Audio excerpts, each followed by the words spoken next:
Hi guys! Magandang gabi. Welcome back po dito sa Gandara SRU channel for Showbiz Update. Andito na naman nga po akong muli, nagbabalik. Ang nagmamaganda ninyo kachismosang Kim Pao, wala na nga pong iba, ang lokaret na si Gandara, upang maghatid sa inyo ng latest update and fresh happenings patungkol kina Kim Chiu and Paolo Avellino. And para nga sa gabing ito, ang tatalakayin naman natin at pag-uusapan ay ang very mag-jowa coded kina Kim Pao. Ay, talaga naman. Sa mga nagtatanong kung magkasabay ba ang Kim Pao papuntang Canada, ito na po ang kasagutan natin. And syempre, very mag-jowa coded. Hindi, mag-asawa jowa coded. Huy, grabe nga yun. Ang Kim Pao. And as usual, ay nakakouple na naman nga ang dalawa. Couple black. Pero bago po tayo magpatuloy sa mga di pa nakaka-subscribe sa ating channel, pakiclick lang po tayo na subscribe button at notification bell natin na nariyan sa baba para mag-updated po kayo at ma-notify tuwing may bago tayong chika at balita hinggil sa Kim Pao. Basta mga balita po na may kinalaman, kina Kim Chiu and Paolo Avellino, sagot na po natin yan.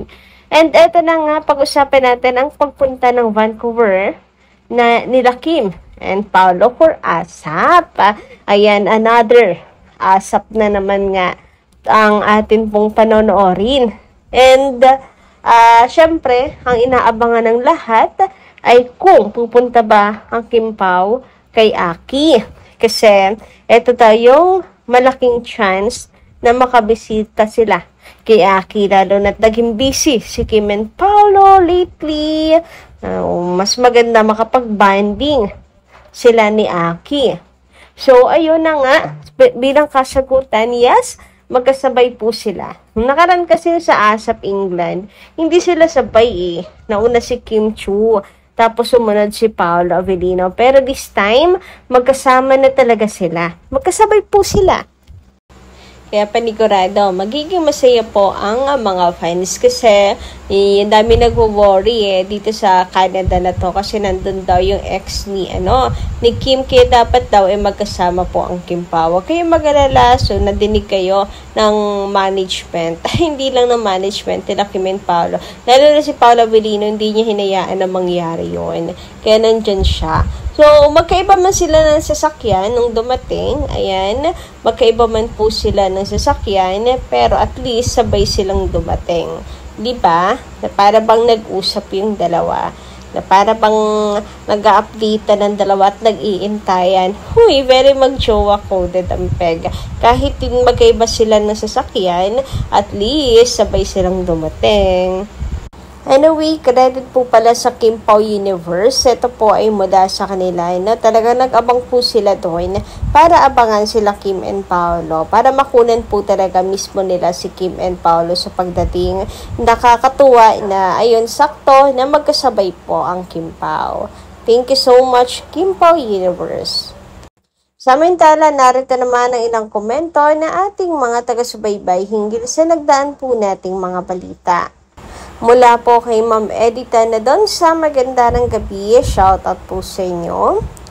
Hello Gandara, sabik na kami na makitang episode ng Dalibay. Napaka-intense naman, may halo ka ba? Nako, excited na kami sa trailer pa lang. Talagang boom ang husay ng Kim Pao, also to the cast. Well, regarding sa mga endorsement ni Kimi, ay sobrang success. Thankful kami kay God. Pinapalit si Kimi dahil sa kabaitan at humble niya. Marunong siya lumingon sa pinanggalingan niya. Sa totoo lang, pag nilalait si Kim ay di na namin mapigilan ang pag-iyak. Nalulungkot kami sa sobrang awa namin sa kanya. Mapagmahal.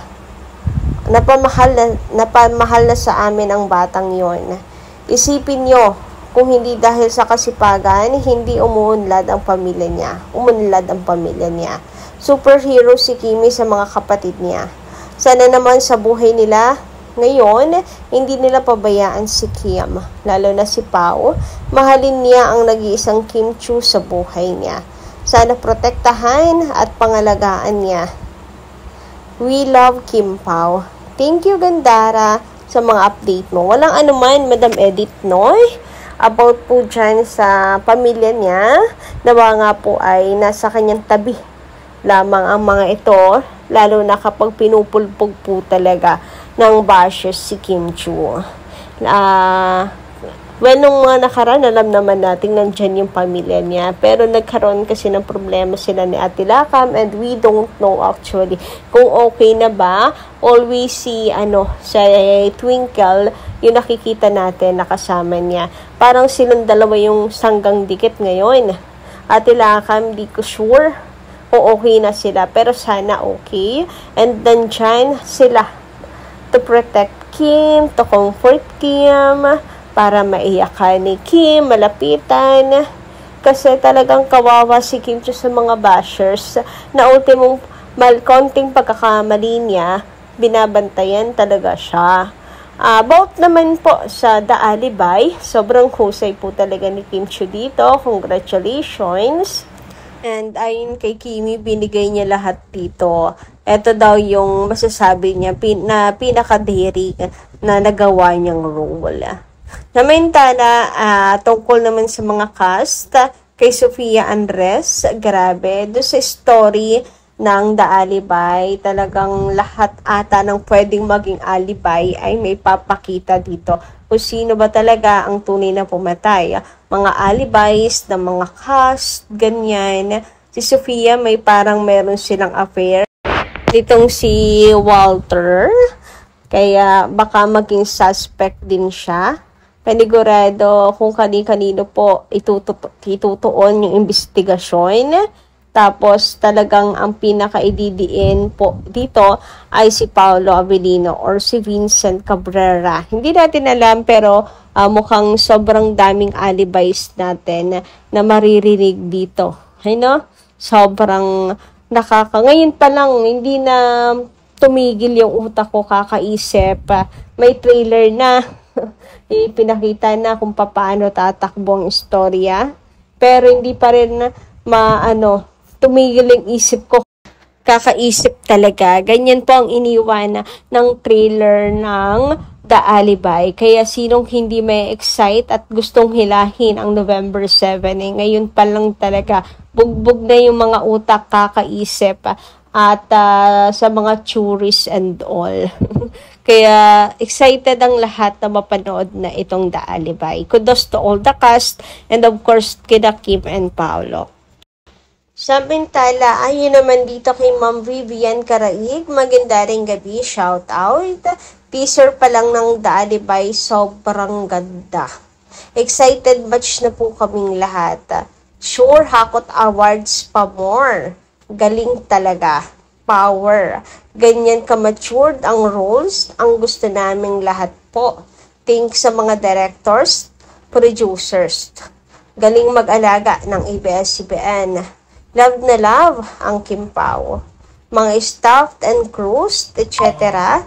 Galing nyo. Kudos po.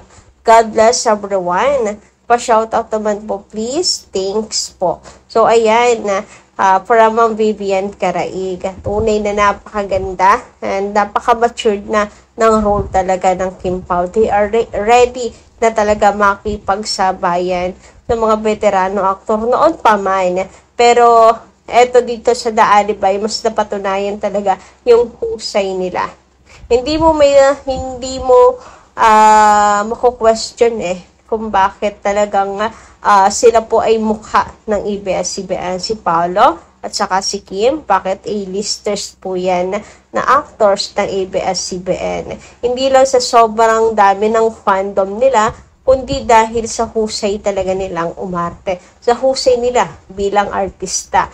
Talagang tama po ang kanilang mga kinast. Thank you so much at pinagkatiwala nila ang project na to sa Kim Pao. Sabi naman ni Elisa Lim, hello Gandara, salamat sa update mo sa The Alibay.